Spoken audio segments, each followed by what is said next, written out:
байцгаана уу хүүхдүүд ээ? Сайн байна уу? За, өнөөдрийн хичээлээрээ Монголын уламжлалт наадгайн төрөл шагаан наадгайн тухай бүгдээрээ үзцгээе. За, өнөөдрийн хичээлд маань зочин ирсэн байгаа. За, Монголын уламжлалт цагаан сарын баяраар ах トゥ олон найз нөхөд хүүхэд багчууд маань цуглаад сайхан шагаан гар нааддаг юм бэ. Өнөөдөр бүгдээрээ танай баг морь оролдуулна. Танайх тэмээ оролдуулж наадъя. За, нэг тэмээ. Нэг тэмээ бовол нэг шагаагаар уршилна, тийм ээ?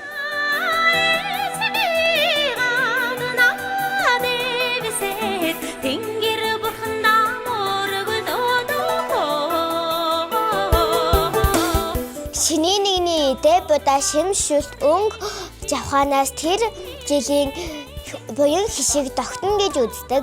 Шинийн нэгний идэ будааг засахдаа юл буюу хавсай бовыг 3, 5, 7, 9 давхарладаг ёстой.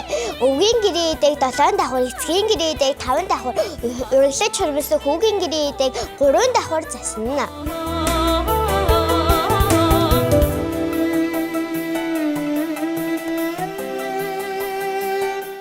Сайн байцгаана уу хүүхдүүд ээ?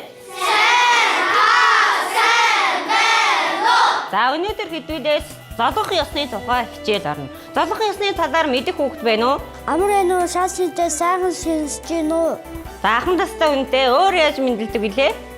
1206 онд Улаанбаатар жил Монгол улс их Монгол улсаа байгуулж Чингис хааныг их хаанд өргөмжилсөн. Тэр оноос эхлэн цагаан сарыг жил бүр хаврын ихэнх сарын шинийн нэгэн тэмдэглэдэг болсон. Бид нэр цагаан сарын золгох ёсны тухай найзуудаасаа суралцлаа. Одоо Банбар найзтайгаа золгоцгоё.